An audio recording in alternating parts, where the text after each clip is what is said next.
Hi, I'm Tim Whitmire with First Integrity Mortgage, and joining me today is Julia Gray with Paramount Legal, and she does estate and business law. That's right. Is that right? Yes, thank you. You got it perfect. And thanks so much for having me, Tim. Absolutely. So thank you so much for joining us today. I met Julia through a networking organization years ago, and so we've had a long-term relationship here, and she recently rejoined our BNI chapter, which is Business Networking International, and we're thrilled to have her back. Raw. And she's helped my family, and she's helped a lot of people that I know, and the feedback has always been so positive. Thank you for that. Thank you so much for being here today. Thank you for that. I appreciate that. I accept all positive feedback. Exactly. Perfect. So I guess what I want to start with is how long have you been in the business? Right. So I graduated from the University of Minnesota Law School in 1988, and my husband and I moved here directly from there. So we've been here since 1988. Nice. I was 10 when I graduated from law school. Of course. So when you started in 88, when did you start Paramount, or I guess prior to that was Gray Legal Services? Right. So I worked for a big firm downtown, and then I went off on my own, and it was Gray Legal Services until, I guess, 2022, just a year ago, that we rebranded to Paramount Legal. So, Got it. So rebranded, but still doing the Same estate stuff. and still doing Right. the business. We've expanded the team to, I have probably the best team now that I have ever had. That's so awesome. So it was a good time to rebrand. Absolutely. Yeah. Absolutely. So who are you looking to help? So I would say the majority of our clients are between 45 and 70. Okay. And they are people who, very often, there are people who their children are now graduating from high school or graduating from college. They're thinking about next steps. And so they're thinking about estate planning. And so estate planning meaning planning your will, planning your trust, powers of attorney, documents like that. So. Awesome. And I love what you say a lot. You always say, either make your own plan or the state will make one for you. Right. So you make your own. I always say you're going to make your own estate plan, or the state of Missouri will make one for you. And that's called probate court.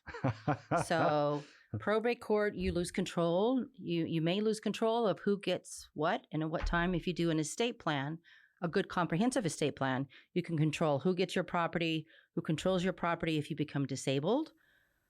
So that's a plan everybody should have too. And then not only who gets your property after you're gone, but when they get it, if there are minors, what ages they need to be, under what circumstances they can get money before they become a particular age. So it's a good comprehensive plan that really everyone should have.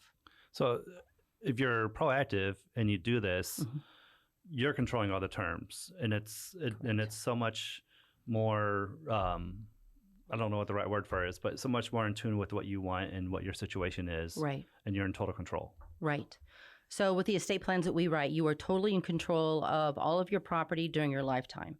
So there's no change or restriction in terms of what you can buy or sell, et cetera. But in tune with that, you should have control over where your property goes after you are gone, or if you are disabled and not able to take care of your own property. So that's what this estate plan is all about. And then it's also, most people want to avoid probate too. So that's a big piece of what motivates people to come to us in the first place. And probate's not cheap, is it? It is not cheap. And the cost is monetary. There's monetary costs. So there are attorney's fees, which are usually not cheap. It's a lot cheaper to get an estate plan than go to probate.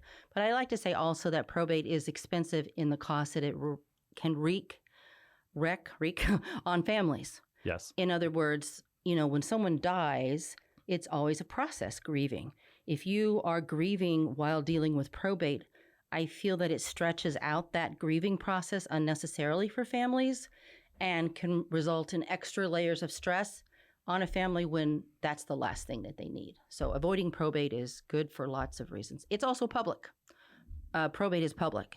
If you have a good estate plan with a will and trust, you're not going to be public. It's all private. Nothing is filed with the courts. So there's a monetary expense, but there's also an emotional expense. Absolutely. And you're just being out in front of it, all that. Right. And just making it so much easier for the family. Right. And then what I'll say too is and again, I've mentioned you've helped my family, And I just know, like with my parents, they were super impressed with how thorough you were. And you thought of things and prepared them for things that they didn't even think of. Right. Well, thank you for saying that. So that's incredibly important. Yeah. We accept all good people as clients. I love that. I love that. So, and then the other side of it, you said business law as well. Right.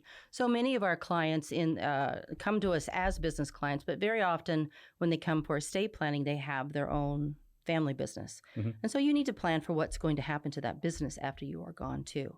And if it is a closely controlled LLC family business, there are specific, not that complicated things that you can do to make sure that whatever you want to happen to your family business will happen to your family business after you are gone. So it's nice. Yeah. Yeah, that's incredibly important. Really, yeah. So, perfect. So there's the estate planning, which can lead into the business planning as well. And you're just leading people down like the path of how to, right. If this happens, then that, and that sort of thing. Right. And we have a lot of other small business clients that come to us not initially for estate planning, but they come because they want to start a business. They don't know where to get started. And our philosophy is always, let's keep it as simple as possible until we need to make it more complicated. So I think that's important because I think people sometimes are afraid to come to an attorney. They're afraid it's going to be an overwhelming thing. It's going to be extraordinarily expensive. It doesn't have to be that way. Got it. So, and this may be a big question, but like when is it appropriate to do a will versus a trust or other sorts of planning? Sure. So about the only time anymore that we do wills are if it's an extremely small estate. You have one person, a parent, owns that one house and really not anything else, and they have one child and no other relatives. I see. Then you have a fairly straightforward situation. The other time we'll do wills is sometimes with younger families. They're not financially in a position to do something more complicated, but they're very worried about guardianship of their small children. So a will is a way that you can take care of that. And that's perfectly fine. It is a stopgap. Eventually, once you have more accounts and you have more assets, you do want to do something more complicated than that. Other than that, anything that you leave in your name after you are gone is going to go through probate, generally speaking. So if you think of it that way, you want to do something more complicated than a will. A will take you through probate. People think if you have a will, I don't get to go through probate. A will is a do-it-yourself thing. It's a letter of instructions to the probate court is what it is. So you will go through probate. So eventually you want to do what's necessary to stay out of probate. I see. So it seems that for most scenarios, a trust is appropriate. It really is. Got it. It really is. So if someone would like to inquire about trust and estate planning and even business law, what's the best way for someone to reach you? You can go to our website, paramountlegal.net, or you can call our office, 314-535-7500. Awesome. And if you would like a warm introduction to Julia, I'm happy to do that for you as well. So thank you so much for joining us today. Thank you, Tim. This is fun.